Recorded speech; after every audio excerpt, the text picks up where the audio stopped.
It's my pleasure to introduce Aspen Baxter.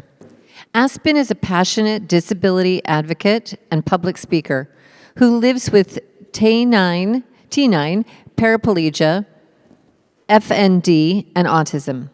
Aspen brings a unique perspective to her work, promoting accessibility, inclusivity, and mental health awareness. With previous experience in education, working with individuals with autism and others in early childhood education, Aspen wants to inspire others to live their lives to their fullest despite their disabilities. Welcome, Aspen. Thank you.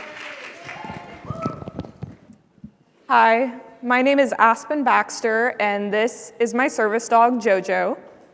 I'm so excited for the opportunity to speak to you today about my title topic, Tales of Resilience, Navigating Late Diagnosed Autism, Disability, and Accessible Adventures with a Service Dog. Let me first start by telling you a little bit about my backstory.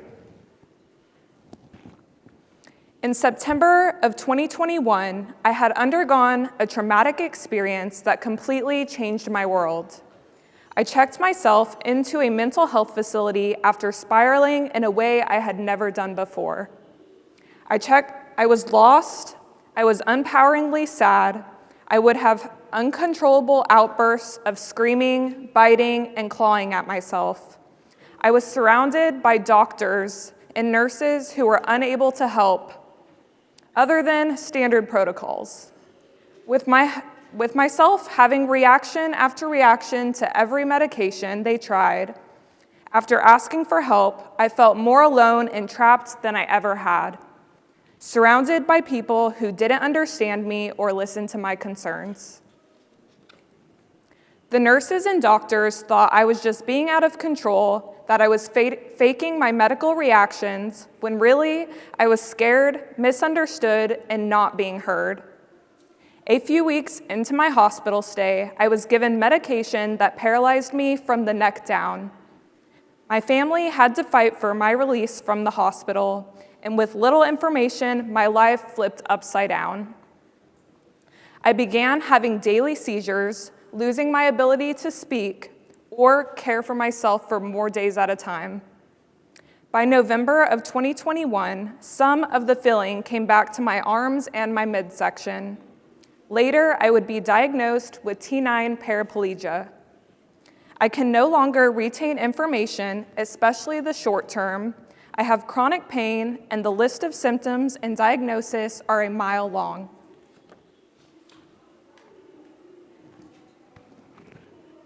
Before becoming medically injured, I was a free-spirited person ready to start my life. I had a huge love for travel, as well as my job working in early childhood education, while also going to college and running a small business. I stayed very busy, and my life looked really different. I was working with younger students who are on the spectrum, and at this time, I had no official autism diagnosis.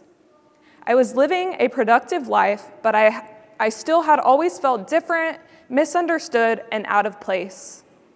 I have recently been lucky enough to get back into some schools I previously worked for on a volunteer basis, reading, educating, and sharing about my beautiful service dog, Jojo, and how being different is more than okay.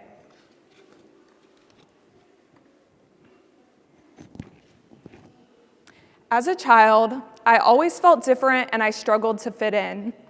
I was bullied. I didn't understand jokes or sarcasm. I was considered an old soul who connected more to teachers and other adults. Disorganization was upsetting to me. I couldn't focus. Being late or changes in schedule always had me in tears and frustration. I fixated or obsessed over topics or different subjects. I lacked friends and had trouble relating. I obsessively washed my hands or cried when I couldn't be in bed by 8 p.m. I'm still sort of like that. While my sisters flourished socially and academically, I could barely keep up. I have always struggled with anxiety and later learned that that was due to long-term masking of my undiagnosed autism. But at the time, I was just the weird kid and abnormal. I still hate the word dramatic because I was called that all the time.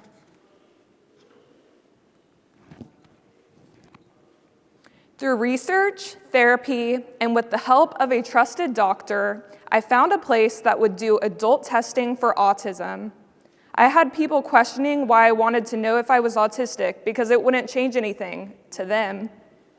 But honestly, my diagnosis made a significant difference in not only understanding my feelings, it helped me understand myself better and have more acceptance in why I felt so different my whole life. It has been healing for me to find and relate to others who had similar struggles. It has helped me understand that I can find a way to fit into this world and make a difference without fitting into the mold that others wanted me to be in. Having those answers lifted a burden I cannot explain the weight of. Having an autism diagnosis helps me understand how and why I was so connected to children on the spectrum and why that worked so well as a career for me even before I was diagnosed. I felt so calm and comfortable with the children I was responsible for. Now I know that in learning to help them, I was actually learning to help myself. What worked for them worked for me. And I guess it put a tiny question into my brain even then. Are we more alike than we are different? I could relate to them. Learning I had autism helped me better understand how to help myself with my own sensory issues, mental health, and understanding community communication styles. I will always wonder if this influenced my reactions to inpatient treatment. I believe it did. I actually know it did. Were my medication reactions influenced? Was the trauma of being paralyzed influenced, yet not believed because my fears were seen as acting out?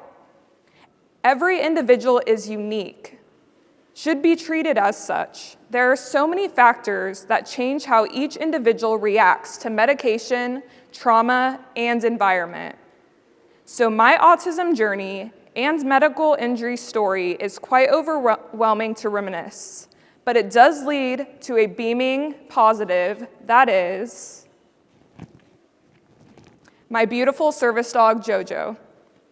Jojo was raised and professionally trained by canine companions. She has truly changed my world for the better and is considered a medical device, but I can confirm that she has helped me in ways medication and doctors never could. She is task-trained in over 40 commands to help me be more independent. She helps with deep pressure therapy during seizures or elevated heart rate and anxiety.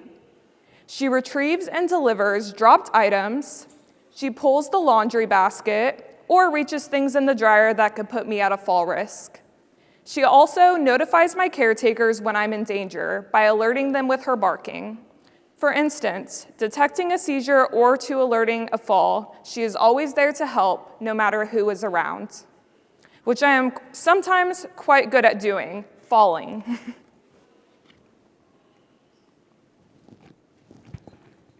Although I applied for a service dog for many different reasons, Jojo has helped me in more ways than I could ever imagine. From the moment we started working together, I knew that my service dog was going to be a game changer. But what I didn't realize was just how profoundly she would impact my daily life. One of the most significant ways my service dog has helped me is by improving my social interactions. I often struggle with navigating complex social situations, but my service dog Jojo has been a constant source of comfort and support. She's helped me feel more confident in public, and her presence has even encouraged others to interact with me in a more positive way. In addition to improving my social interactions, she has also been instrumental in reducing my anxiety. She has a calming presence that helps me feel more grounded, even in the most overwhelming situations. And when I'm feeling anxious or stressed, she's always there to provide comfort and gentle pressure when needed. My service dog has also been trained to interrupt behaviors that might be harmful or distracting. For example, If I start to engage in self-soothing behaviors that might be disruptive, she'll gently nudge me to refocus my attention. This has been incredibly helpful in allowing me to stay present and engaged in the moment. I want to emphasize the importance of working with a properly trained professional or organization when it comes to service dogs. Canine Companions, which Jojo is raised by, is that just for me. They provided us with comprehensive training and support, which has been invaluable in helping us build a strong partnership. I would not be here on this stage if it wasn't for the support she provides both before, during, and after any speaking engagement.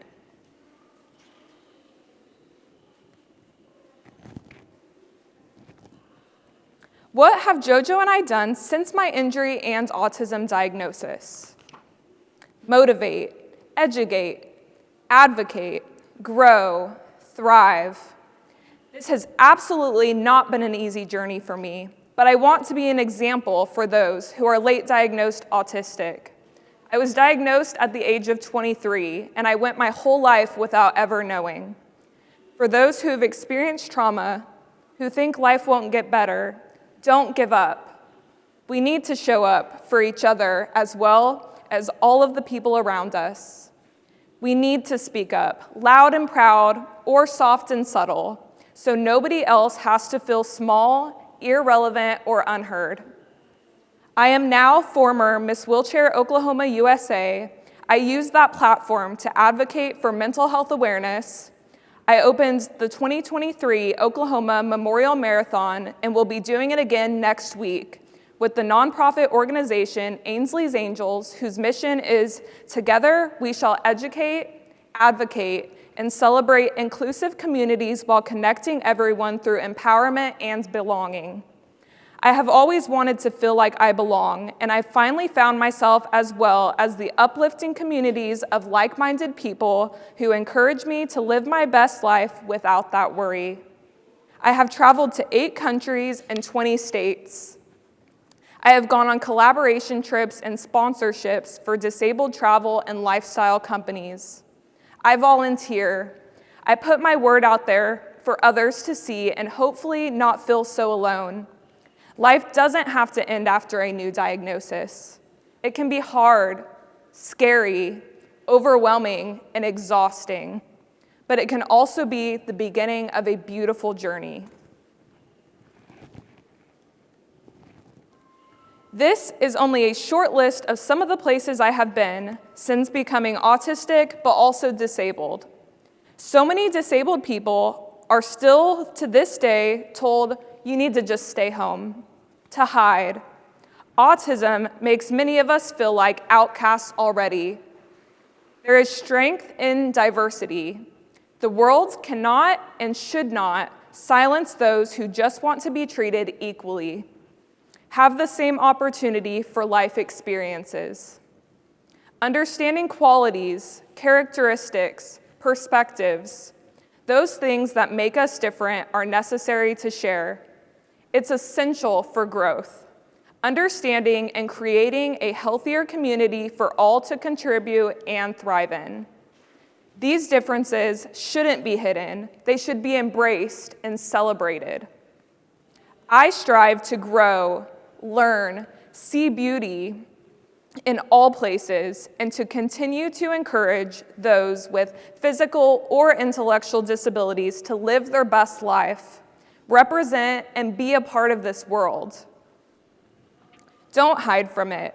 I definitely could have allowed my long list of diagnoses to slow me down and keep me from experiences that sometimes do take so much work. But my goal has been to do the exact opposite, and the rewards are well worth the extra effort. I thought my life was over, but really, it had just begun. In 2021, I had no hope left at all. I didn't believe that it would get better. I didn't see a future. I asked for help and in turn lost more freedom and physical abilities in the process. I thought I was being punished, that there was no place for me. I definitely didn't see myself sharing my story and perspective on a stage in front of all of you. But really, it was just the beginning of a new chapter. We all have choices in those dark moments, even when it doesn't feel that way or we don't prefer the given choices. Today, I can say, I'm glad that I chose to survive.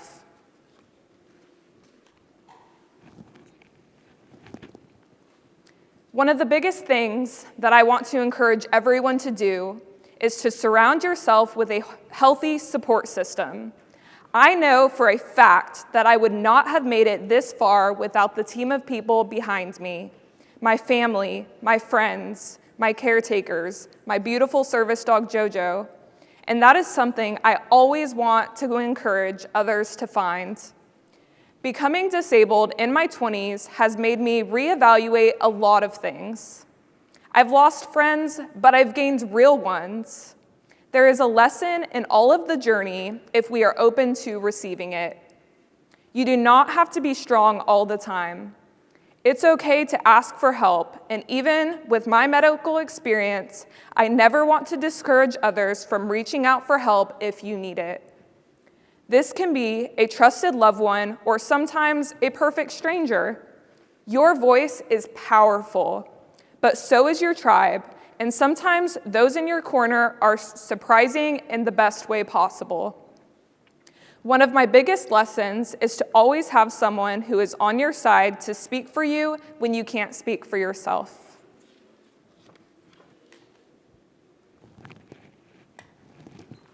What have I learned? Disability doesn't mean inability. You don't have to do it alone. Advocacy is not a choice, it's a responsibility. Obstacles are opportunities in disguise. That was a tough one for me to grasp in the moment. Self-love and acceptance. I make the world a better place, and so do all of you. Different does not mean less. Put yourself out there for others to see so they don't have to feel the loneliness that many of us have experienced. Educate yourself and others. Use your voice. Step outside of your comfort zone. Pet a dog. Seriously. Jojo is a savior on my bad days, but the best possible friend on the great days. And there are definitely more of those with her tales of resilience and putting up with me.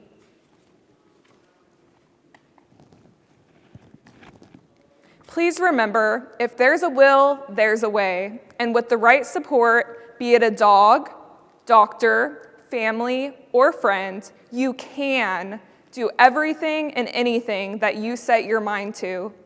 Reach out for help if you need it. The world needs all of you, all of us, beautiful people. Own your power. Feel free to scan the QR code for more information, or I also have business cards if you would like to talk personally, and thank you for listening.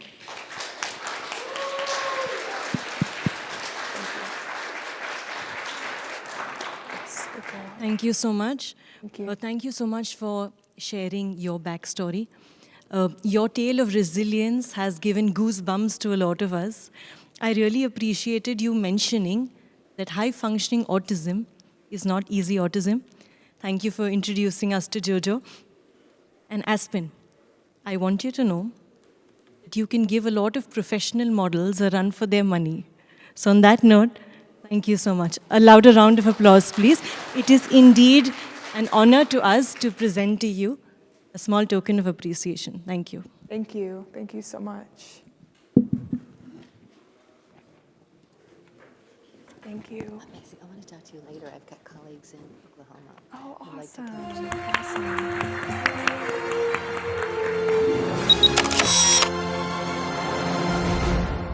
Welcome all the panelists, Dr. Temple Grandin, Dr. Alok Sharma, Ms. Lynn White, Dr. Richard Bowles, Thomas Silent, Ms. Stacey Hoagland, Ms. Elizabeth Bonker. I've been to all the tech companies, Microsoft, been there, Google, a lot of the other, Apple, and there's all kinds of autistic people there. 35% of autistics cannot use speech for communication. I learned to type at age 5. I stopped talking for 6 months, but I was also absorbing information like a sponge. I'm a geneticist, so that's what I focus on. It can teach you what things that can help to mitigate the problem.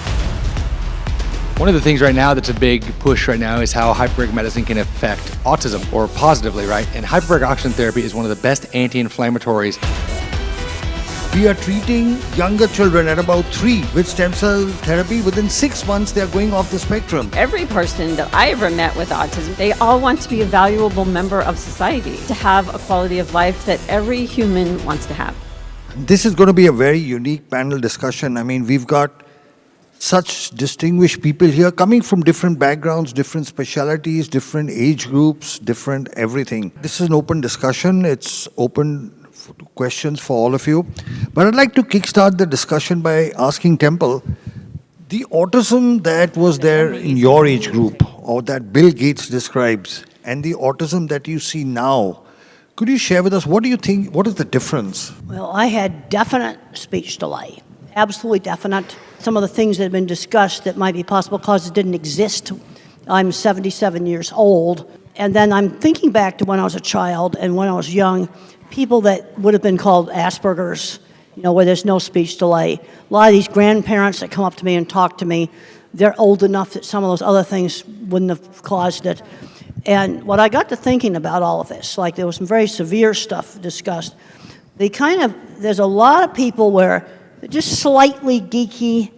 I think they've always been here. So is autism increased detection or something else? I think it's both. And I think on this real mild end, some of the people I worked with in these shops, they wouldn't have had speech delay, but they would have been taking shop classes. And I think all the screen time has made a lot of stuff worse. But then you get into remains nonverbal. That's very severe. Regression at age 13. Then you have the kids that regress at age 3. Some of those kids, are those different? That needs to all be looked at really carefully. It was interesting in the genetics talk, it said genetics, but then in some trigger. But there were plenty of people from my generation that would have been the Asperger type, where there's, and I know that's not used anymore, no speech delay. My father was probably one of them. He also had allergies, and then we both have eczema and skin rashes. I have Meniere's disease that I managed to get into remission. That's autoimmune. I think we need to separate it out, might say the Asperger type from much more severe, where there's a lot of other things wrong with them. And now I do know in my generation there's always been kids that would just label mentally retarded. Yeah, now those have always been around too. But I think we need to be looking into all of these things. And I'm recommending let's limit the screen time. I was very happy to see a little 3-year-old glued to the window of the plane last night. We were coming in when it was dark and all the lights were on. Not glued to a phone. A lot less screen time, a lot going back to some 1950s, just teaching some basic social skills. And the ones that are slightly geeky are going to do a lot better. Because these grandparents I talked to all had jobs, decent jobs. They managed to keep them. But where it helped was with relationships, getting a diagnosis. And it probably would have helped my father. I'm almost positive he was on the spectrum. No speech delay. That's maybe a very different thing than some of this much more severe stuff. And the first thing I want to do is take the data and divide it and start doing some categories, like a multivariate analysis on the data, to see how it breaks out into categories. And there's just all the discussion about Kennedy. Well, we both might be right. You see, on one part of the spectrum, I think it may be just increased detection, but some of this more severe stuff, some of these other factors may be involved. If I may. Oh, and I'm what I like to call a zennial. I have Generation X's work ethic and millennials' tech savviness. I was born during the Star Wars years, like late 1983.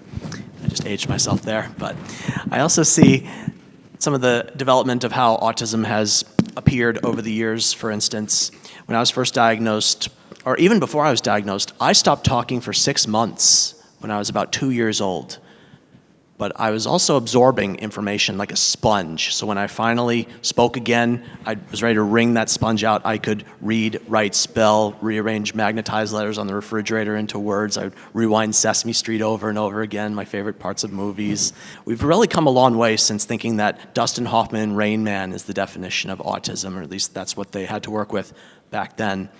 You didn't need to have an intellectual disability, mental retardation, whatever you want to call it, in the mid-90s. That was when diagnostic criteria changed, and I was officially diagnosed then with mild autism. Yes, the term Asperger's syndrome was thrown out there, but my formal diagnosis was mild autism. Back in the 80s, you had to have speech delay to be autistic. 6 months of non-speaking, that was considered a speech delay. So I fit the bill, more or less officially, but it was also really an eye-opener. So that explains why I rewind videos, why I do what I do. So having knowledge of that diagnosis, understanding how it came to be, and what I'm going to do about it. This is the hand I've been dealt. I don't want to change in the sense that if you were to say there's a cure for autism, you want it? I'm saying no, because I am who I am, and I wouldn't be who I am without autism. And like I said, belief in yourself. In your own time and space. Well, so this is an open discussion. Anybody can jump in. So, Taita, do you want to talk about some of your work? Sure, I'm happy to. So just to give you a quick overview, as you kind of probably heard from me, I'm a pediatrician. I have cerebral palsy, was born in 28-weeker. 18 surgeries later, here I sit by the grace of God as a pediatrician and a hyperbaric medicine physician. But one of the things that I do, I run a facility all across the United States and abroad doing hyperbaric medicine for special needs individuals, for both children and adults. I've treated all indications for hyperbaric oxygen therapy, the 17 that are approved in the US, and over 65 internationally.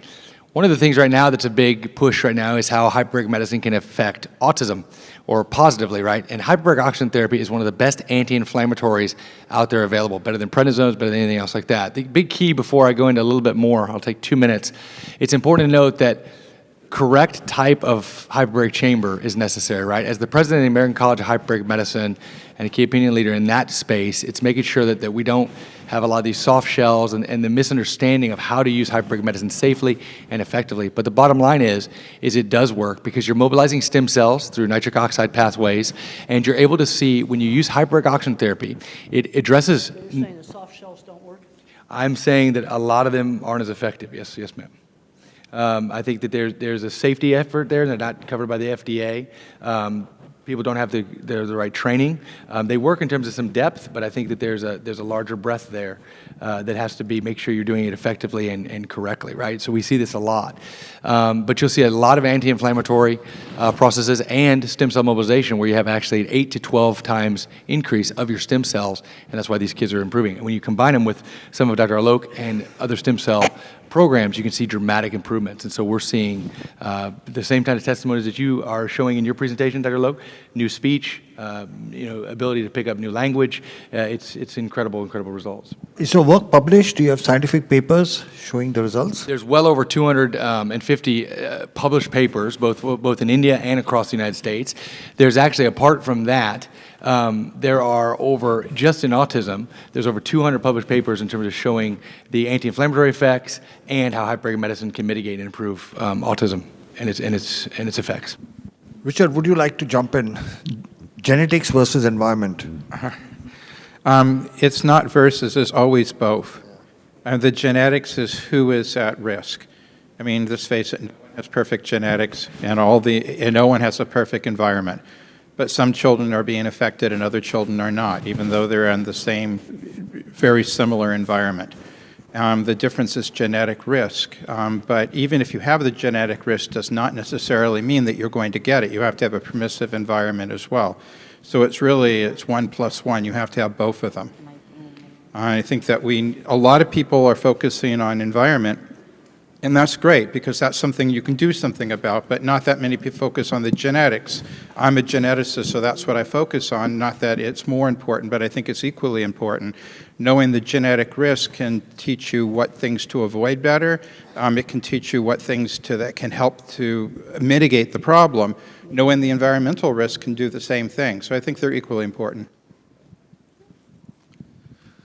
Do you have any input? You know, so much this entire week, right? We've heard so much about the new numbers and who's affected and who's not. And while, you know, we definitely know that we have a greater number because physicians are better at diagnosing it, but they're getting better at diagnosing it because there's no more autism. So they're having more experience with it. I've been an educational advocate for 25 years. I have a son who's 30, who was really part of that initial bubble, if you will, where we saw a significant growth. And I can certainly tell you, I work as an advocate in the 6th largest school district in this country. And the numbers of students who are in special education programs, not the kids we would have missed before, have grown so exponentially that the systems have not kept up with the numbers. And the children who are really getting what they need, whether it is through medical intervention, educational intervention, looking at housing and opportunities for employment, they're generally the kids whose parents remain the most active, because there are ways out there to be able to access the supports, but there's no silver platter. So it's really good that you guys are here, because you're getting a bit of the silver platter here, but you really have to learn more as much as you can, because, you know, the services, even if somebody comes up with some like where it's from, if you will, we're still going to need to advocate for treatment, for housing, for job opportunities, for better education. So the needs to advocate is not going to decrease. If anything, it could actually increase.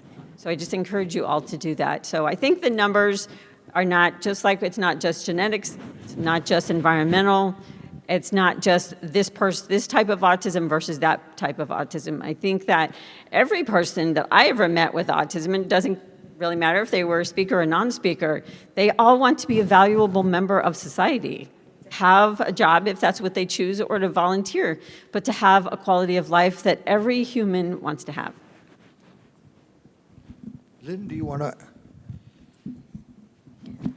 I agree with everything you said, and I think one of the things that we have to do is, if we do start getting to the bottom of some of this, so to speak, is we cannot forget those who really still need us.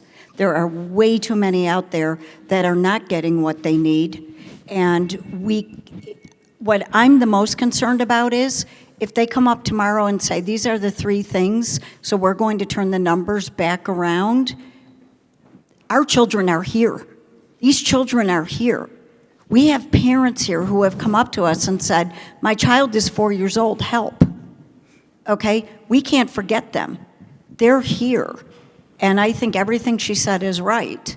I don't work in the school system, she does, but I will tell you what I do know from on the homeschooling side, because I've been a long-term homeschooling activist, is there are a lot of parents who homeschool their children because they're frantic. It's not because they're, oh, I'm going to be a homeschool parent. It's, I don't know what else to do.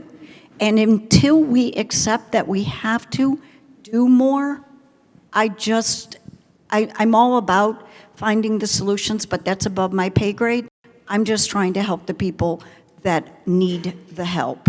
And in that vein, I failed finishing an Ironman twice before I succeeded the 3rd time. And for those of you that don't know what an Ironman is, it's 2.4 miles of swimming, 112 miles of biking, and 26.2 miles of running, all in under 17 hours. And I thought I could do it in Texas, but humidity, heat, headwinds, hills, they took me down like Superman to kryptonite. I attempted it again in Des Moines, Iowa, got the same or similar conditions. Also, I didn't have the right equipment.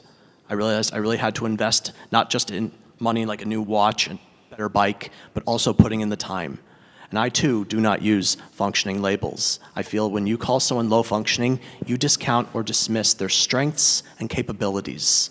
When you call someone high functioning, you discount or dismiss their needs or struggles. So in my book, functioning, labels, whether you put them on yourself or you put them on others, that's the F word. Don't use it. Temple, I'm asking you, yeah. Okay. Hypothetically, let's say RKF Jr. approached you to give advice on what the government needs to do, one, to maybe reduce the incidence of autism, and second, how to manage. What advice would you give the government? Well, I think we're going to have to go all local because basically they're running out of money. Okay. I've just looked at I went to several sources. I checked out our national budget. Over half of it supports seniors right now. Okay. Over half of our national budget. Research money in my field and labs have been closing in a 50-year trend line. Okay. And we're going to have to start doing a lot more local stuff. We need to tap into these retirees to with the early intervention that we're not getting. We're 2-year wait lists, totally terrible. And I was happy to find some people I talked to at lunch where they're doing some of this for retirees. Some of these people are 20 years younger than me. They need to be working with these 3-year-olds. That's what we're going to need to do. Tap into retirees to teach an art class, teach a music class, teach a whole lot of different things. You know, I read an article the other day that cruises in golf are not all what they're cracked up to be. That was in one of the papers. We're going to have to get into the local sources. Also, over the years, I've changed my terminology. I have old publications that say high and low functioning. I can't change that. Okay. But my new publications, I'll call them nonverbal or non-speaking. Remain nonverbal, don't speak. Got rid of high and low functioning. Some of the older stuff, some of the activists got after me. Now, sometimes I think they can go overboard on all this jargon and things like this. Exactly, yeah. Because I just like to figure out really practical things. Okay, like the really nice lady right here was telling me, I like to give you an example of the kind of problem solving that I like to do. And when she was alone, she feels really scared because she's helpless. And I said, well, let's find a way for you to call somebody on a phone. Well, it has to be auditory. So we're going to just teach Siri that is one person, is another person, and then you just call on the speakerphone. You don't have to buy expensive stuff. I think they could be done with existing equipment. That's a simple thing to do. Okay, different buttons on the wheelchair that won't work. Okay, well then we don't use that. There's so many simple things. I remember one time watching a wonderful video a guy presented that showed a kid somewhere in Africa got one of those Blade Runner legs, got a pair of them. And he was just so happy out there stomping in the mud puddles. And something like that makes a lot more sense than a fancy electronic leg that's going to just break. Okay. It's also something they could probably make in local shops. You see, this is where a visual thinker sees solutions to problems. You see, that idea for that phone thing, it's a car phone. You say, now call so-and-so. Well, we just got to make those little abrupt sounds. Why am I picking out those sounds? Because I don't want it accidentally going off all the time. It has to be something you do very deliberately that'll make it call somebody.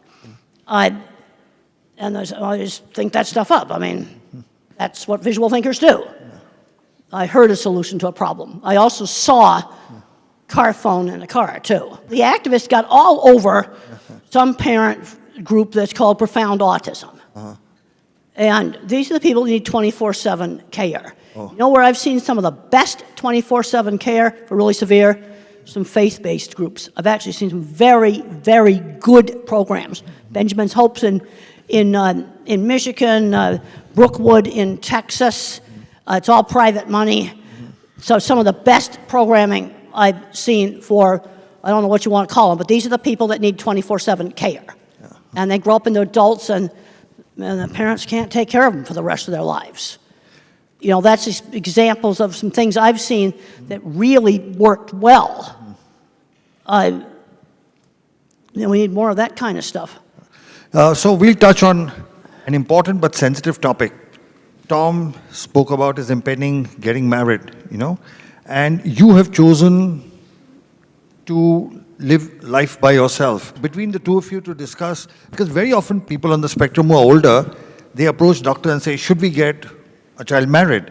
What would be your advice? Oh, there's been some very successful marriages. And the wife runs the business. No, seriously. There's been some very successful marriages. I know 2 computer programmers that got together. That's been very successful. They're both on the spectrum. And you know what they did for their engagement dinner? You got to go to a white table restaurant. You got to have candles because you got to set the stage for a super romantic discussion on computer data storage systems because they are the most interesting thing in the world. And two chemists got together. Oh, okay. Yep, there's been, some of these you intend to have nonverbal autistic kids. Yeah, there's a place for getting married. I had one parent come to me and said, my son's doing great. He got married, bought a house, going just great. If my book helped somebody to do that, I think that's really a good thing. No, they should get to do all the things that regular people do. Some of them have got kids. That's been successful. I'm a problem solver. And I think I figured out a way for you to get a phone that you can use. They'll call 2 or 3, maybe at least 2 numbers. Because I'd be anxious too if I was you and I was all by myself. So, Tom, your views? For my part, as far as marriage goes, there was a time I thought I wouldn't get married. And I was in a relationship with a woman on the autism spectrum, but it didn't work out. My parents, and they're still together. My mom and dad are still married after 45 years, but they live over 1,000 miles away from me. There was a time they offered me the opportunity to move up to where they were going. I said, I've built a life here. I'm going to stay. So actually, my parents, as much as I love them, being out of the equation actually helped me blossom. Yeah. I see we have some agreement. And Rosetta, she had to step out to check on an order of hers, but we had met in person 6 years ago at an event, kind of like this one. So we knew each other in person, face to face, stayed in touch online. During the pandemic, she moved to Virginia. That's where she hails from. I was in California. Then I was doing the Ironman in Maryland, the one I finished. And before that, I said, I'd like to meet you again. So we made arrangements after I finished the Ironman to meet, and we decided to get married, and we're getting married in September. And there are people in my life, unfortunately, that are thinking this would never happen. And now that it is, they are struck. Don't you think that woman is the most gorgeous woman out there, crown or not? And for someone with autism, and she's not on the autism spectrum, but I am able to make our relationship work. We have our struggles, as any couple does, but we believe that it's going to work out. And statistically speaking, only about 7% of people with autism ever get married. And even fewer stay married. So we have some resistance, some difficult spots, but our love matters. And I really wish she was here to hear me say that. I would like to add, although that's very good, because as a pediatrician and as a person with a disability myself, I have a wife, 3 kids. One, we also adopted a special needs daughter who has Netherton syndrome from wound care side. We won't get into all that. But the point is, I'm sure you guys are familiar with the term ableism, right? A lot of times a neurotypical individual is going to say, well, back in the old days, I wanted to go to the movies. Well, we didn't want to invite Tyler because he couldn't walk up into the stairs, right? So they were trying to save my feelings because they didn't want me to fall down the stairs, for example, when really I just wanted to be invited to the movies, let's say. So the point of all this I'm making is you just got to look outside the box and allow, there's a lot of blessings. We're all handicapped. Mind the world can see. We're all struggling with something. We all wish we could change something about ourselves, and that's the whole point about whether you're on the spectrum or not, right? But I think it has very much, we have to combat ableism in this country. Going back to what I would say to RFK, if it was for me or for anybody else with a disability, is when we lose value in people, we start to fail. And I think that's where the slip is, even though maybe some of his comments, in his mind, he was actually trying to help. I want to believe that, right? He was talking about the severe autism where they're never going to get married. I mean, I see these kids. So do you, Dr. Sharma. So do you, the occupational therapist. That's a real thing that we deal with, and these parents are looking for hope. So I don't want to say that by any means he's inherently evil, but it's a crass comment, and realizing and finding people's value and how they navigate the world. And people that are non-speaking, if they're in a job, know the difference between real work and stupid little busy work. And the other place where I've seen some really great programs is when the chairman or the president of a company has a child with a disability. I've forgotten the name of the man that did the warehouses at the Walgreens pharmacy, the distribution warehouses. He changed the computer so you didn't have to read. And the crews with the intellectual disabilities did better than the so-called regular people working in these warehouses. You see where the top does it. I went and I visited a plant in Mexico that actually had a very good program. There was a guy there that had, he said we had a boardroom meeting, and he said, well, I have Asperger's, and I now support my family. I support my sick grandmother. He was very proud of that. they put boxes together. Well, they had a marble stair in their corporate office. 3 people carried the wheelchair upstairs. You know, it sort of was just the attitude of doing it in the middle of Mexico. Again, an owner of a company that has a child with a severe disability makes stuff like this happen. So about 35% of autistics cannot use speech for communication. These non-speakers can learn to type. I learned to type at age 5. It's never too late to teach a non-speaker to type. With typing, we can be educated and live productive lives. Please read to your children. They understand what you are saying. You are teaching them to read. There are now thousands of typers around the world graduating from college. You need to work on these body issues. Thank you to all the doctors. You cannot learn if you feel terrible. Regulation issues affect so many of us. We are working on getting non-speakers out of fight or flight. Communication and regulation for all. You can do this, parents. We appreciate all you do for us, even if we can't say the words. Non-speakers suffer in silence. Please use Communication for All to teach them to type free of charge. We have stencil sets to give you so you can give your child a voice, and we have them over here for after the presentation. First come, first serve, we want to give them away. C4A Academy is our program of instructional videos. You can do it. We are all human beings who want to connect. We don't want to be left alone. Take us out to museums and for walks in nature. You can learn from parents who have walked the path and autistics who live the life. Non-speakers have a motor disorder, not a cognitive one. We want to have relationships of all kinds. We are just like you. Look beyond our differences. Please believe your children have gifts for the world. The world will be a better place when all non-speakers can communicate and share their gifts. There are more than 30 million non-speakers in the world and only a few thousand typers. Please join our mission to change this. Most non-speakers are diagnosed with intellectual disability, and we have a motor disorder.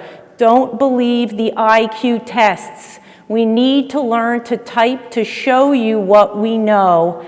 Giving an iPad with a picture exchange system is not enough. We need 26 letters to express ourselves and be educated. Please watch the Spellers movie on YouTube. It will show you how typing changes lives from hopeless to hopeful. Profound autism conflates non-speaking with intellectual disability wrongly. Non-speaking doesn't equal non-thinking. Teach them to type. We are all interdependent. I was extremely self-injurious and have great empathy. Please don't give up hope. The right doctor can help. A virus triggered PANS, an autoimmune reaction. It is serious and needs expert treatment. Parents, keep pushing the medical science. You are the expert on your child. Find doctors that believe autism is a treatable condition.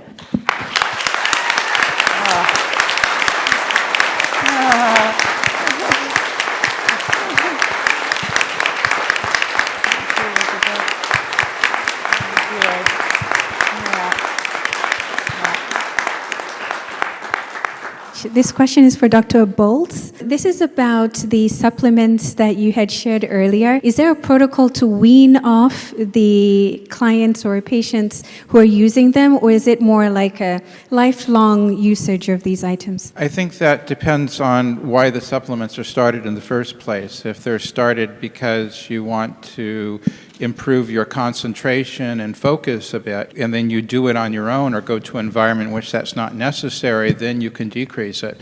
But for the most part, autism was present at conception, at least the genetic component of it, and the neurological part was present in very early life.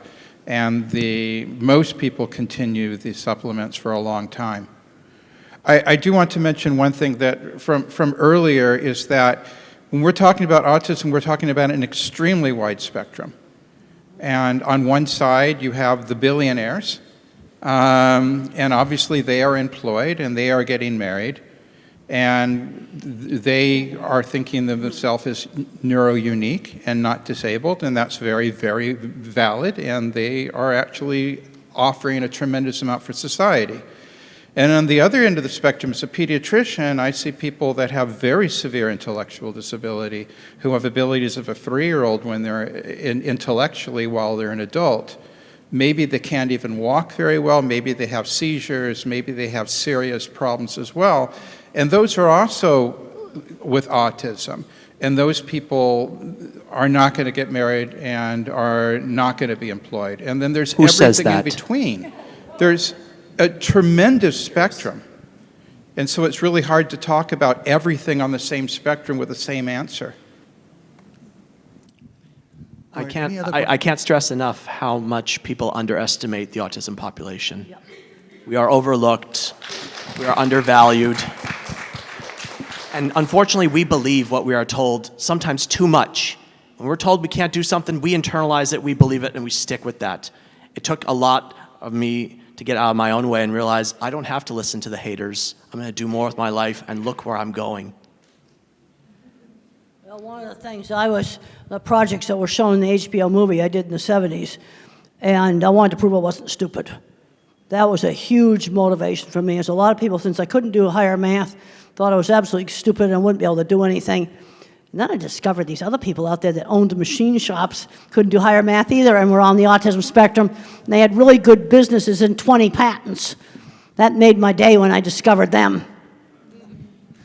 How would you respond to people with autism or their family members who participate in self-isolation because of the maybe fear of judgment of going into the community, and what you would say maybe to inspire them to go into the community more and participate in the community more? Well, Mother always had me out in the community, and she had a very good sense of how she could stretch me and the things that I'd be capable of doing. Like, for example, when we went to my grandmother's house for Sunday dinner, for my exercise, I was allowed to play Beat the Elevator, and I could run up 5 flights of stairs before the elevator got there, and that kind of run the energy out of me. Another thing they did is I only had to sit at the family table for 20 minutes. Then I could ask to be excused, but if dessert wasn't served, I didn't get any. So if I wanted dessert, I had to stay. You see, she always put some choice in there, but she had a very good sense of how much to stretch me, and she realized that big, noisy crowds were sometimes a problem, but I'm concerned that some moms just totally overprotect. They can't let go to let their kid do the most innocent things, like while you're pumping gas in the car, have the kid run in and buy some milk at the store. And I had one mom says, I don't have the guts to do that. You see, this is where the moms just can't let go at all, and they're doing everything for the child, and the kid's not learning anything. And I have a book called The Loving Push, and that was aimed at, getting these moms to get them out gradually doing things. You see, I've seen huge problems with everything being done for them, and they're not learning any skills. And we had a rule that it had to be on the list. So as soon as I knew how to write, I'd put things on the list, and I would help with grocery shopping. I'd go and get things on the list, put them in the basket. I was learning that at a very young age. Yes, and you do Walmart, for example, that's one of our big stores, when it's not so busy. In California, where I live, I don't know if they do it here in Florida or other places, there are certain reduced sensory hours. Yes. Like you can go in between like 7, 8 a.m., less lighting, less people, a lot more better shopping experience. But I've written a book, Come to Life, Your Guide to Self-Discovery, to address getting out there. Life doesn't come to you, my friends. It's up to you to come to life. Are we keeping our kids out from out there? And also in addressing the naysayers, the people that might be holding us back in a sense. That's in my book, My Glass is Full. And these are available for sale. is in neuro needs. I mean, we have some people with autism that work for us, and they are in positions in which their abilities are perfect for their job. They are better than a neurotypical person at that job, because we know that they can do that, and we know autism. We just need to get the word out that these people have certain abilities that allow them to do things better than other people, that it's not charity, that employers will want to hire them, and they'll want to give them a good wage. We think that, I mean, this is what Dr. Grandin was talking about, is the way of fixing things and pictures and everything, is that they have abilities that other people don't have. We just need to get that word out. We wouldn't have any computers without all the people in the tech industry. And I've given talks there, and half those programmers are on the spectrum. Yeah, I've been to those companies. I've sat in their fancy restaurant, watched all the nerds come in. We need the skills. See, that's the thing. At one end of the spectrum, and you've got Steve Jobs and Bill Gates. Bill Gates is official now. He's on the spectrum. And he's had a very successful business. Another thing, both me and Bill Gates were taught that you give back. That was something we were both taught. I have put 23 graduate students through school paying for their masters and their PhDs. That's what I've done with the book money and speaking engagement money. And Bill Gates said you get huge amounts of money going into healthcare. We were both brought up in an era where you give back, which it's been really eye-opening for me to read his book, because so much of how we were brought up was very, very similar. Thank you so much for all of your work that you do. And I need to emphasize that profound autism is real. Work is being done right now to put it in the DSM so that we can have a specific name for the people that will require lifetime support. And as much as, of course, we want our kids to continue to grow and to thrive and to be as independent as possible, it's very important to recognize that for some people, they are not going to be independent. And the best thing that we can do is continue to support them, have trained caregivers, because one day we're not going to be here anymore, and our kids are still going to need care. And the system is very broken for them. And it's hard. Autism is not always awesome for everyone. It's hard. And, you know, when you see kids that are beating, or adults that are beating their heads and they've lost their eyesight because they're banging their head on the wall, I mean, these are real things that they're dealing with. And so it's a big spectrum. When we adopted our kiddo that's special needs, the developmental doctor, the first thing that he told us to do was watch your movie, Dr. Grandin. And it was amazing for us. And it was very eye-opening. And the encouragement was there for him, and we are still encouraging our kiddo. But he's almost 20 years old, and he still can't use the bathroom by himself, not completely independent. He can't brush his teeth by himself, and that's a goal that he worked on the entire time that he was in school. So we have to recognize that, you know, he's not going to get married. He's not going to be able to live the same life that my other kids can live. He's not going to be able to drive a car. But any improvement that he can make towards being independent, we're going to continue to push him. I mean, he's still in therapy. He just got on a horse 2 weeks ago. We were shocked about that. We never thought he would get on the horse. We thought he's going to go and brush the hair of the horse and just be there. But no, he did. And so that improvement that he made, I mean, we're thrilled, and we're going to continue to do that. But we also have to prepare him and his brothers and sisters that, you know, he's going to need care after we're gone. So I just wanted to say that remember, and I appreciate everybody's positivity, but remember that for some people, they have kids and family members with profound autism that are going to need lifetime care. I totally agree with you. I totally agree with you. In my talks, one of the things I talk about all the time is we're going from Einstein, that somebody is going to need, you know, constant care, 24/7 care. You see, this is one of the problems. And it's such a big spectrum, all with the same word on it. And I totally agree with you. And every talk I do, I make a point of Some of the activists attacked the term profound autism. And I'm not the one who's attacking it. People that have the loudest voice are putting in the input, but the people that can't speak and their caregivers, God bless them, are tired. I mean, it's all you can do to pay the bills and take care of a person, change adult diapers, emergency room visits. Nobody wants to babysit, so you can forget like going places. It's hard. So those people are left out of the research and the statistics. And so it's important for us as the autism community as a whole to remember that 27%. Okay, now I'm very interested in the 27%. That's profound autistics. Okay, where that figure came from. Just from my experience, I'm pretty sure that's correct. I was just at the Profound Autism Summit last week in Boston, and that was the figures that they gave, and I trust But that. I've seen parents just completely stressed out. I remember one respite program they had in Texas, and the family was so stressed out, they just put the music on in their air-conditioned car and just laid there for 4 hours. That was how stressed out they were. It was 4 hours of respite, and this is very different than somebody like me or somebody like Bill Gates. It's a totally different thing. And then you have some that are kind of medium that may not be totally independent, but they can do a lot of life skills.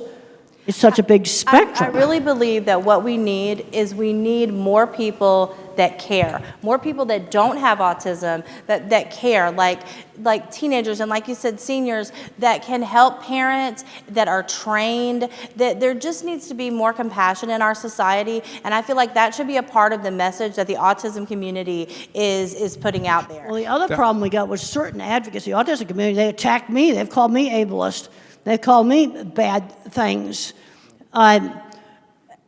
You know, some of it, they just put so much venom out there, right, that you're not actually getting things done. One of the things that 25 years, you gotta remember I'm 25 years in the construction industry, and I have found that it affects how I think about things.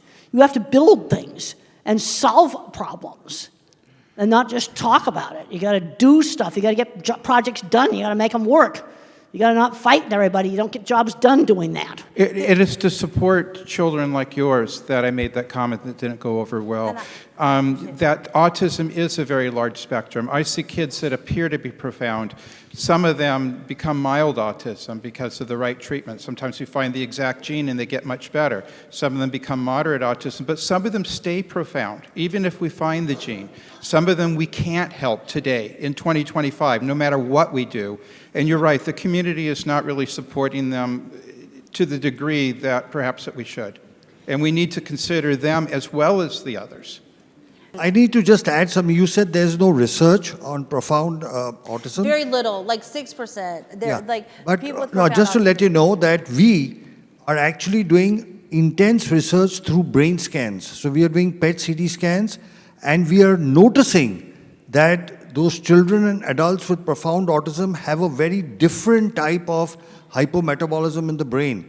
So we are able to, through brain scans, separate the mild from the moderate from the severe. And we are also able to, we can also see which parts of the brain are working more and what special skill sets they could possibly have. So today, especially in the neuroimaging world, the focus is shifting from what they cannot do, the brain that is not working properly, to what they can do. And as you know, in all the talks, including what Temple spoke about and Tom spoke about, once we identify what is the thing that they are specially connected to, feel about, and then give them coaching in that, they do miracles. Now the treatments that we have, the treatment that Titler said, hyperbaric oxygen, our own treatment with stem cell therapy, we are able to help the people with profound autism as well, because the stem cells go and repair that part of the brain which is damaged.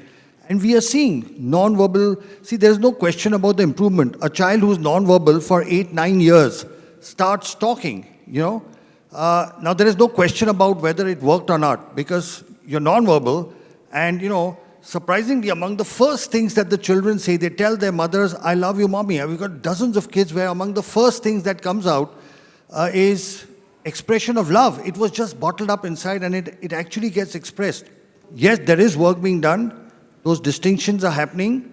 And it is likely that in the future, the combination of stem cells with hyperbaric oxygen and rehab will possibly help the children. I want to make a quick comment to you. Go ahead. One thing you didn't say in what you just talked about with profound autism, you voluntarily took that on, which is amazing. Not a lot of people would do what you did. Thank you for your contribution. So that's Rosetta. a lot. You're on, Rosetta. We are here because we're together, right? Because we love one another. We're talking about autism. These great people on this panel have different views, different point of views. Remember, we look at life different ways. Each person brings something great to the table. So let's respect every person on the panel, and everyone here is being respected. The thing I would like to point out is that I remember going to Tanzania, and Tom and I was talking with a lady there. She said the moment her son was born, her and her husband was told he would never be married. She would never have grandkids. Now, for my experiences being a nurse, I'm not a nurse and I'm a motivational speaker, but I was a nurse. So I know what it's like to change diapers. I know what it's like to take care of someone. But I also know patients that are underestimated. So it's very important, no matter what you're told about your child or your loved one, never set the bar so low that you keep it there, that you miss something great about your loved ones. I love you all. Thank you for your time. So 2 days ago, we went to our neurologist, and we were trying to understand, is there a way of defining physically in the brain autism? And she said no. She provided certain suggestions, and we felt so bad that we didn't tell her that 2 weeks before we have had stem cell treatment in India. So there's such a bad perception in the US, unfortunately. And one of the things that she said is there's no research. In our minds, like, Dr. Sharma has all the research in the world. Specifically, she pointed out to Duke University. Duke University is the one that has done the most studies in the US, but they only do stem cell treatments for kids with cancer.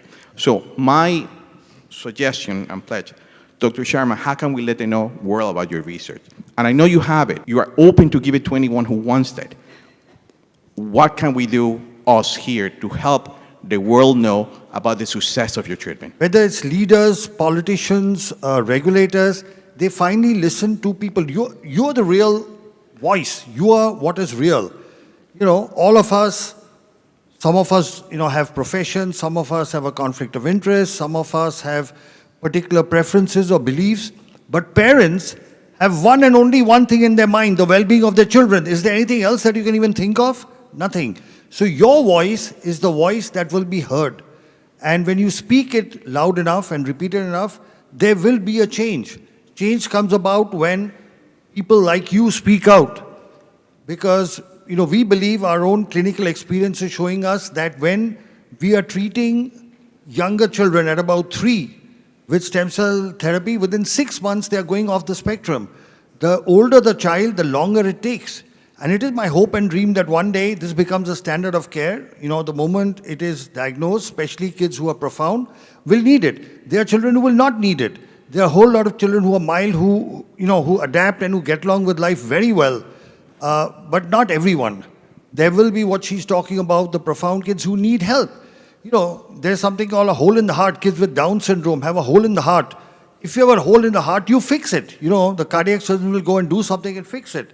So if there is severe and profound damage, it needs to be fixed. And what we are seeing is that once you fix that, whether it's hyperbaric oxygen, whether it's whether it's the supplements that he was talking about, whether it's the stem cell I talk about, whether it's the rehab he talks about, in my lecture I said it all works together. So your voice is the voice that will be heard. Anybody else, any questions? I have one question. I'm watching with the gentleman behind me who is telling about that. Even my neurologist did not believe when we started the stem cell therapy for my son. But after 3 or 4 visits to India to the neurogen, the changes she saw in the kid It's unbelievable. My son is the same patient for last 6 to 7 years with the same neurologist, with the therapies and everything. The development, what she saw after stem cell therapy is totally different. We could able to make understand the neurologist, but the school system did not understanding us actually. Some of my friends, when they go to this kind of a different kind of a therapy out of the book, which is not profound in very popular in the USA, they're not even going to tell in their schools actually. They're telling that we're going to vacation for 5 days, 6 days. We did the same thing. We went to the school. I said like, my kid got help. If somebody needs help, you call my number, I'll tell them the same thing. I told every parent who called me, and I given the number, I told him that what are the benefits which my kid got. I feel if we don't keep the awareness of these things, of a different methods, it is impossible to help the whole community. The community needs help. We have to be together to help the system. Because if the system doesn't help, we have to come up from our own side from here and help the system. My son can see a video now. Yeah. Head, shoulders, knees, and toes. And by God, he's following the video for the first time in his life, touching his head, his shoulders, his knees, and toes. He can say 3 weeks out of a stem cell. He can say 1, 2, 3, 4, 5, 6, 7, 8, 9, 10, even though he has apraxia, and sometimes he closes his mouth to talk. A, B, C, D, E, F, G, and we practice that every day. It's a miracle. It's science. But there's science behind it. You tell the doctor in the U.S., and there's like, where is that coming from? We feel uncomfortable telling them because they tell us there's no research.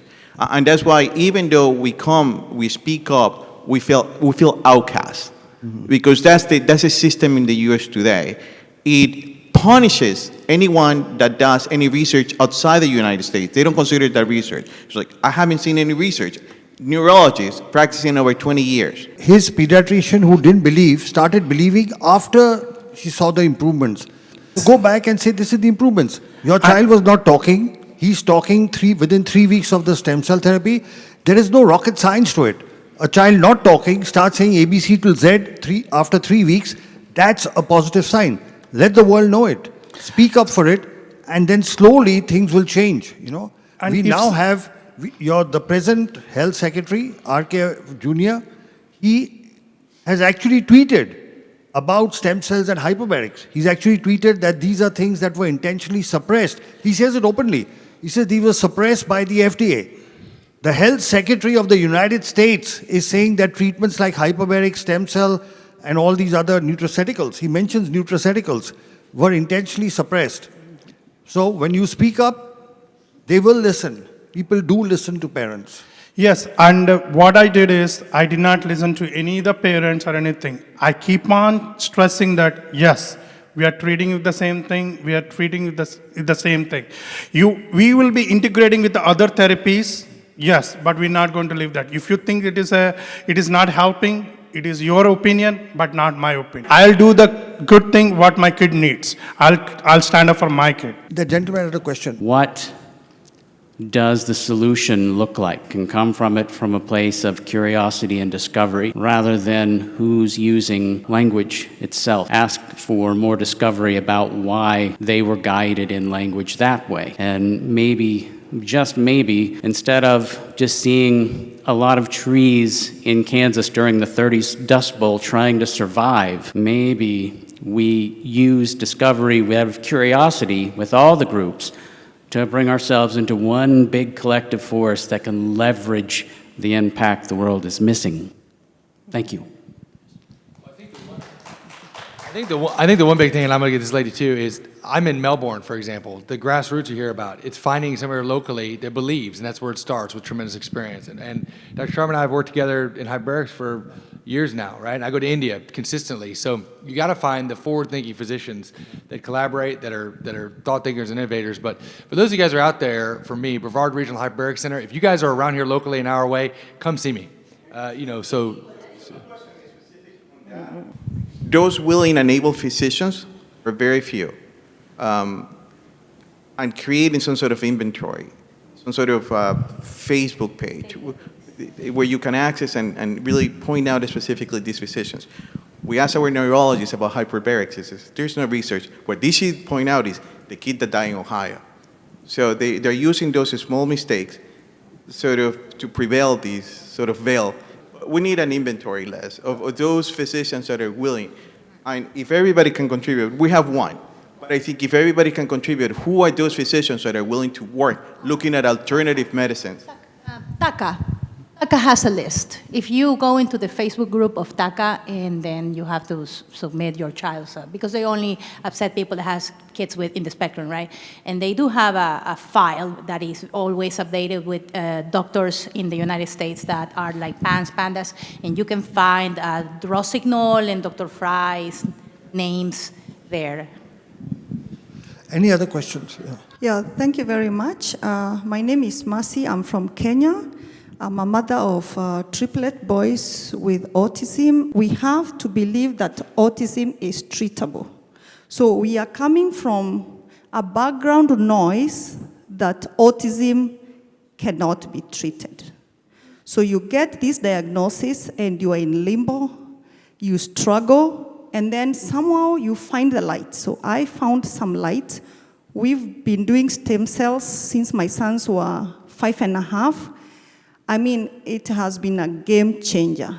I have come from a state of constant clinical depression to just smiling. I mean, you all saw my son, Ricky, even ask Dr. Temple a question. And I mean, that is, I never even knew he's at that space. So what am I saying? What I'm saying, especially to the parents, we have been fortunate to have all these professionals give us very fantastic talks and solutions, but as parents, what is our duty? I feel that our duty is to a call for action. Dr. Sharma said that everybody is speaking in their own space because you cannot be a jack of all trade. You see, that's why we have Dr. Richard is working on genetics and metabolism. We have the OT is working on sensory. We have Dr. Sharma working on stem cell, and so many others. So what I have done as a research, my background, I'm a research scientist, and it has really helped me because in research, we follow protocol to the dot. If you want your experiment to work, you have to follow from A to Z. That's exactly what I've done. I've taken Dr. Sharma's protocol, followed it A to C. I've taken Dr. Temple's protocol, lived experience. She stresses so much about independence and career. And I can tell you the last 2 years, her words have really shaped the way we are doing intervention for my sons. Right now, my 3 sons can all wash themselves, clean their butts, feed themselves, go to sleep, shower, they can mop the house, they can wash their clothes, brush, and now we are doing now outside independence. That's why you see like Ricky is roving all around from hall 1, A, B, C, and asking questions even I'm not there. Right now, I don't know where he is. He told me, Mom, I want to go and swim. I said, okay. I didn't even know there is a gym in this facility, but last night, Olivia, what did he say? Mom, I'm going to the gym. I asked him, did you carry gym clothes? He said, yes. And he went. So what I'm saying is that let us take what is ours. Their work is research. Let us implement. Let us take everything, not just one thing. It's all about, they have said it's research, and many parents ask me, Mercy, will stem cell work for my children? I'm like, yeah, because it's research. It doesn't know Lenny, it doesn't know your son, it has no face. It's research. Just follow the protocol. You know that stem cell cannot work on its own. Work on the diet, metabolism, work on multidisciplinary neurorehabilitation, and definitely be patient. For us, it's been a journey of 8 years. Those who were in Sylvie's talk yesterday morning, they saw my son riding a bicycle, participating in a charity event to raise funds for a school of special needs, And he was actually riding in a crowded highway. I mean, I saw that and I'm still smitten. I'm still overwhelmed. So please, parents, let's take our mat and walk. Thank you. I wanted to ask Elizabeth what we can do to help you and your mission and the legislation, to have legislation passed in the government. We need to fight to enforce the Americans with Disabilities Act in schools, which is something that she is desperately trying to do for families across the country who, even after they learn how to type, are being denied that accommodation in their schools. So again, there's so many things to do. Thank you for the question. That's only one of many things. But you can go to our website, communication, 4all.org, and we have a take action section. And it'll tell you about what Elizabeth is doing to try to help all those who suffer in silence. Thank you, Elizabeth. Thank you. So we'd like to wind up now. We'll ask each panel member to give a concluding remark. Lynn? I just think that conversations like this are what are needed. We all look at it differently, and that's what makes it right. Because if we all agree with each other all the time, the world would be a very boring place. And we each have our different needs that don't make anybody less or anybody more. We just all need to work together. And I want to say this. Meeting Elizabeth was my highlight. She's right. We have to fight. And guess what? Parents, we do know our children. And when we fight for our children, sometimes we take on a role we didn't want to take on, but at the end of the day, we can inspire other parents to fight for their children. Because I've had people say to me, I don't have your personality. I'm not willing to just take somebody on. And I say, you don't have to have my personality. You just need to believe in your child. Thank you, please. Welcome to Yeah, well, I mean, I think Elizabeth kind of says it all up there. But just to go to what you guys were saying, just real quick for a minute, when my son was little, we got very quickly, as soon as he got diagnosed, we got into looking at bio treatments.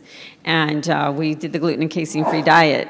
And when I took him back, because I don't know, I guess I had this thought in my head, because they keep wanting you to come back, like they're going to say something different.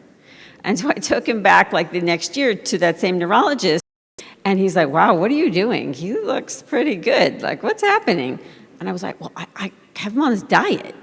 And he's making all this tremendous progress. The doctor said to me, the neurologist, it was a neurologist, a pediatric neurologist. He said, shooting darts in the dark. And I said, hand me the dart. And so, you know, you take people's as much information as you can. You talk to people who have, who are experts in the field, and then you make the best decision you can for your family. Some of us physicians, like myself, have been around for a while, and we've been treating autism successfully for 30 years, and you're right, the institutions still don't believe that it works. I'm trying to publish as much as I can. It's a drop in the bucket for what we need. A lot of people are doing the same. The parents need to fight. Hopefully we have an administration now that is listening. At least now they are. Maybe they'll make a difference. With autism increasing so incredibly rapidly, this is going to become a societal suicide mission if we don't immediately get off the tracks and do something about it now and take care of all the kids along the way. Thank you. No one tells your story better than you do. And too many of us are struggling to tell it. But when you find your voice and use it, that's when your life transforms for the better and other people's lives transform for the better. So go out there and do what needs to be done. Some of us have more work to do than others. We have come a long way, but we have a very long way to go. And I'm not much of a gardener, but I think every one of us is like a flower, and we might bloom later in life. Certain circumstances promote or stop our growth. Find the place where you can not only survive, but thrive. That's why I finished my first in Maryland. No heat, no humidity, no headwinds, no hills. I did it. You can find the place you can survive and thrive too. Go get it.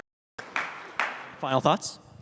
Well, yeah, working on more and more independence. I definitely believe in that. Unfortunately, I'm seeing too many young adults that have become recluses in their room. That's something I was never allowed to do. You know, they were always getting me out doing things, but there was always choices. For example, when I was afraid to go to my aunt's ranch, which involved getting on an airplane and flying from New York to Arizona, there was a choice, 1 week or all summer. Not going wasn't a choice. You give some choices. It's like I talked about the kid that wouldn't put the phone in the x-ray machine. He can leave the phone at home, or put it in the dog dish, or put it in his backpack. Those are the choices. It goes to the airport, it goes in the x-ray, period. But there's some choice as to how you do it. And I've worked with so many people professionally that I know are on the autism spectrum. I've been to all the tech companies. You know, Microsoft, been there, Google, a lot of the other, Apple, and there's all kinds of autistic people there. You see, this is the problem we've got. At one end of the spectrum, you've got that, and at the other end of the spectrum, you've got, I'm going to call them the 24/7. These are the people that need constant care, and some of them have varying amounts of problems. And I think it's this population you may be more likely to find that some of these treatments work. I'm on a gluten-free diet now for heartburn. That only started last year. But we've got to go out and just see what we can do, because I'm seeing too many people of my type going nowhere. Way too many, because they're not learning life skills. And they're not learning work skills. Well, I'll echo what she said. You only handicap yourself by choice, right? That's it. We're here as a physician that's devoted my life to doing this as well. We're here, and I think you just have to find your village. You guys know that, but at least locally, if I could be an asset to you an hour way around, let us know. And you're looking at a panel that believes the same thing. It's not pseudoscience. It is grounded in science. We're just forward way thinking and combining it all. As Dr. Sharma said, it's a multifactorial approach. And when you do that, combining all these different modalities, you can see dramatic miracles in your kids' lives. And every study that you look at with hyperbaric oxygen therapy, stem cells, no matter what, just like in my own life, it all showed improvement in quality of life. And is that now all that we're all looking for? That's exactly it. So find your doctors, find the people that believe in you, and go get it. So thank you. I'd like to thank all of you for being a wonderful audience.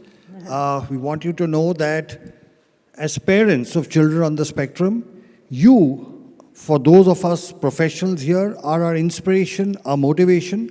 You are the wind below our wings that keeps us doing what we are doing, because very often the work we do is in the face of stiff opposition and resistance.